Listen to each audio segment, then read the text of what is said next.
A United States B-2 bomber destroyed a fortified Venezuelan military site. 342. Eastern Caribbean. A stealth bomber holds steady above 45,000 feet, moving south at more than 500 miles per hour. Below it, near Puerto Cabello, a hardened military facility sits buried under rock and reinforced concrete.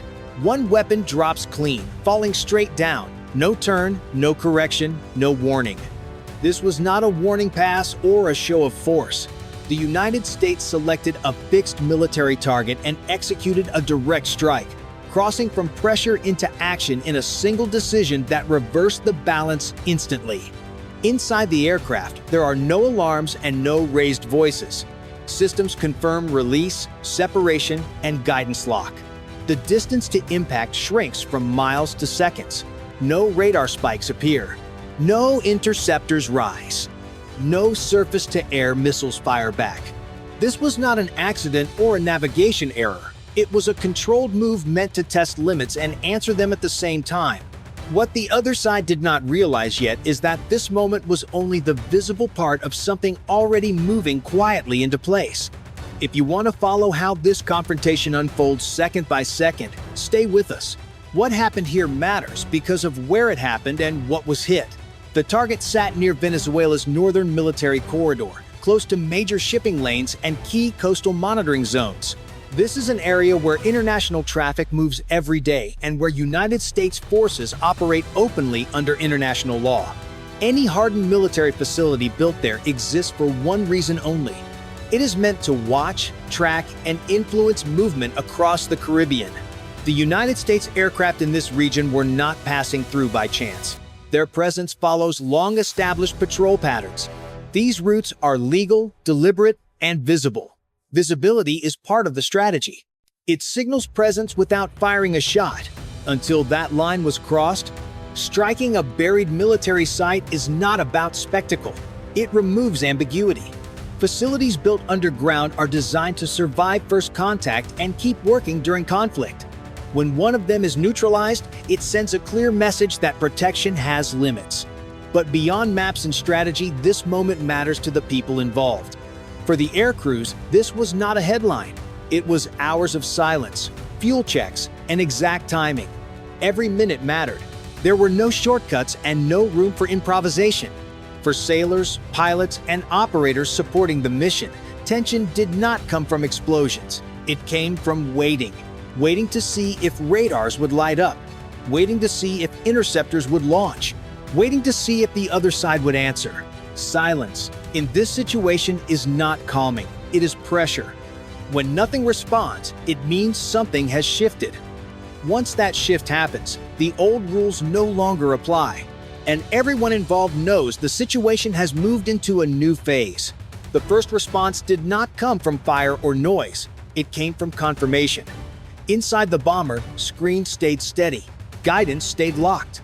The weapon track remained clean from release to impact. No course change. No signal loss. The data said everything worked exactly as planned. Hands paused above switches. Eyes stayed on the displays. There was a brief 2-second wait after impact confirmation. Not because anyone doubted it, but because procedure demands stillness before the next step. Then the call came, short and flat, confirming the strike met its parameters. Support aircraft held their positions. Tankers stayed on pre-planned tracks. No sudden turns, no rush to speak. Every movement stayed slow and controlled. This is where training shows. When something irreversible happens, discipline matters more than speed. Far from the aircraft, other crews saw the change without seeing the blast. Patterns broke. Signals that had been constant minutes earlier dropped out at once. Screens that once showed routine activity went quiet. Not jammed, not distorted, simply gone. Operators checked again, then checked once more. The same result. What had been there was no longer responding. That realization spread quietly through the network. No one announced it, no one needed to. For the people involved, this was not relief. It was focus. Silence can mean two things. Either the other side cannot respond, or they are choosing when to respond. Both possibilities carry risk. Inside the cockpit, the aircraft felt lighter. Systems adjusted automatically. Engines kept a steady tone. Outside, the night looked unchanged, calm and empty. Nothing in the sky showed what had just shifted on the ground below. A short update moved through command channels confirming airspace remained uncontested. No radar spikes, no launches, no interceptors. The absence of reaction was now the most important signal. This was the moment when everyone understood the situation had passed a point of return. Whatever came next would not reset the clock. It would only move it forward. With the strike confirmed, the situation did not calm down. It tightened. Supporting aircraft adjusted spacing but did not change course. Electronic coverage stayed wide. Sensors remained passive. No one forced the next move. That restraint was intentional, and everyone involved understood why. Inside multiple control rooms, screens stayed clean. No new tracks appeared. No warning tones sounded. No sudden spikes broke the silence. Crews did not relax. They leaned forward in their seats. When nothing reacts, the danger does not fade. It compresses. Updates moved in short bursts, stripped of emotion. Airspace clear. No launches detected. No airborne response. Each report added pressure instead of relief. The longer the silence lasted, the heavier it became. Silence meant the other side was absorbing the hit, processing it, and deciding what came next. Pilots checked instruments they already trusted. Operators refreshed feeds that had not changed in years. Small habits took over. A hand rested on a console. A breath was held slightly longer than normal. Fatigue was there, but routine kept it under control. This is the kind of strain that never makes headlines. Then came the realization that shifted the mood across the network. The escalation was no longer physical. It was psychological. The strike had not triggered chaos. It had triggered absence. Signals that should have been present were gone. Patterns that had been stable for years broke at the same time. That absence carried meaning. Something critical had been removed. Something the other side depended on. And when that happens, reactions become unpredictable. Crews understood something important in that moment. The next move would not come from missiles or aircraft. It would come from leadership decisions. From whether the other side chose restraint or chose to respond out of pressure rather than preparation. If you believe this silence means Venezuela will step back, press 1. If you think this moment forces a response they cannot avoid, press 9. No one in the cockpit spoke after that. Engines stayed steady. Formations held. The sky looked unchanged, calm and empty. But everyone involved knew the confrontation had entered a more dangerous phase, where waiting could be just as risky as acting. The twist did not arrive as an attack. It arrived as confusion. At first, crews thought the lack of response was temporary, a delay, a pause while systems reset. That assumption lasted only minutes. Then more data came in, and it did not match anything they had trained for. Signals that should have returned did not. Backup channels stayed dark. Routine emissions were missing. This was not jamming. It was not interference. It was absence. Clean and complete. Operators checked alternative feeds. Then checked again. Same result. What had been there for years was simply gone. Not degraded.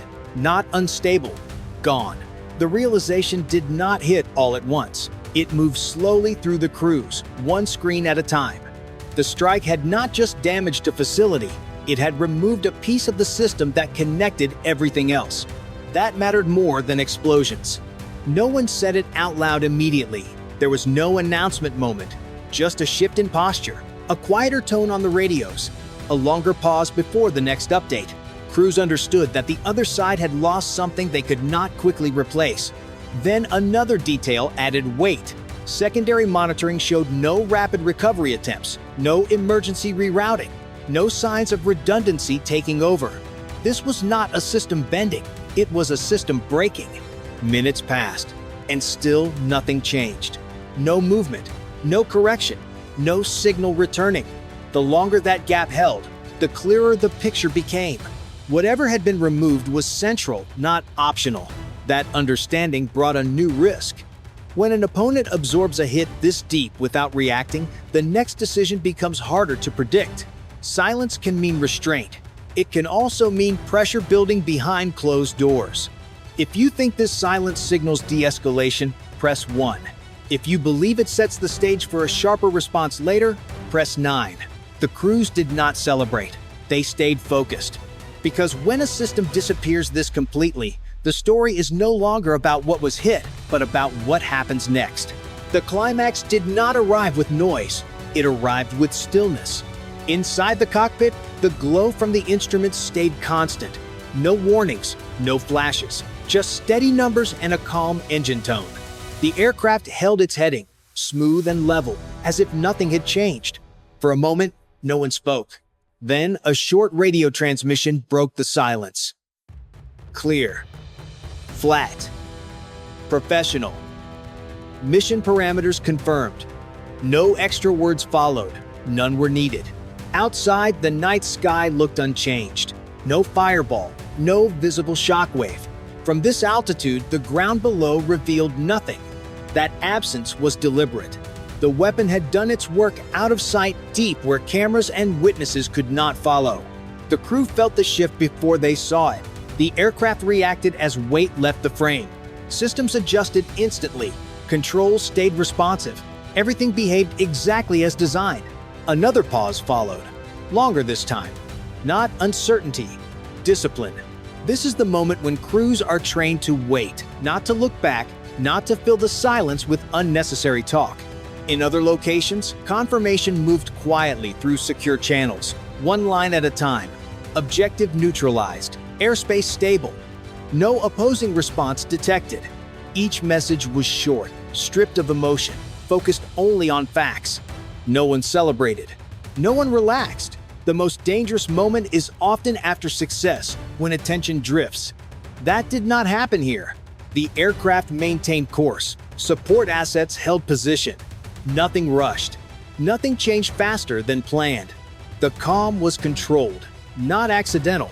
Seconds passed, then minutes. Still no reaction. That lack of response forced crews to stay alert. When nothing answers back, every silence becomes a signal, and every delay carries meaning.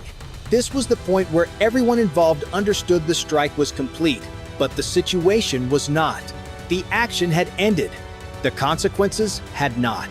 In the quiet that followed, the absence of reaction spoke louder than any explosion.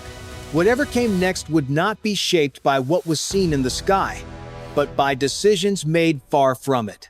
By the time morning arrived, behavior across the region had changed.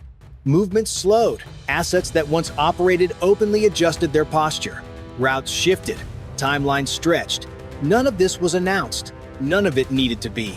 Risk had been redefined overnight, and everyone operating in the area felt it. There was no immediate counterstrike, no dramatic response, no public escalation. That absence was not weakness. It was recalculation. When a hardened military site disappears without warning or resistance, the first reaction is not anger, it is caution. For commanders and planners on the other side, the message was already clear. A facility built to survive conflict had been neutralized without a single air battle, without a missile launch, without any visible attempt to stop it. The strike did not just remove infrastructure, it removed certainty. This is how strategic pressure works. Not through constant action, but through changed behavior. When one move forces the other side to hesitate, silence becomes the outcome, and silence slows everything that follows. For United States crews, the aftermath did not feel like victory. It felt procedural. Aircraft returned on schedule. Support assets recovered. Checklists replaced adrenaline. Reports were filed. The mission was logged, not celebrated. That restraint matters. It signals control, not impulse. Across the region, decisions now carry extra weight. Every radar activation is considered twice. Every aircraft movement is measured. Every course change is evaluated against what just happened and what it revealed. Hours passed, then more time, and still no visible response emerged. That delay became part of the signal. It showed the strike had not triggered chaos, but caution. And caution reshapes timelines in ways explosions never can. The ripple does not show up as fire or smoke. It shows up in pauses, in delays, in fewer challenges and longer calculations before action is taken. This is the part that rarely makes headlines. The real impact is not what was destroyed, but what no longer happens afterward. Because once a line is crossed and answered this cleanly, the next confrontation does not begin with words. It begins with memory. And that memory will shape every move that comes next.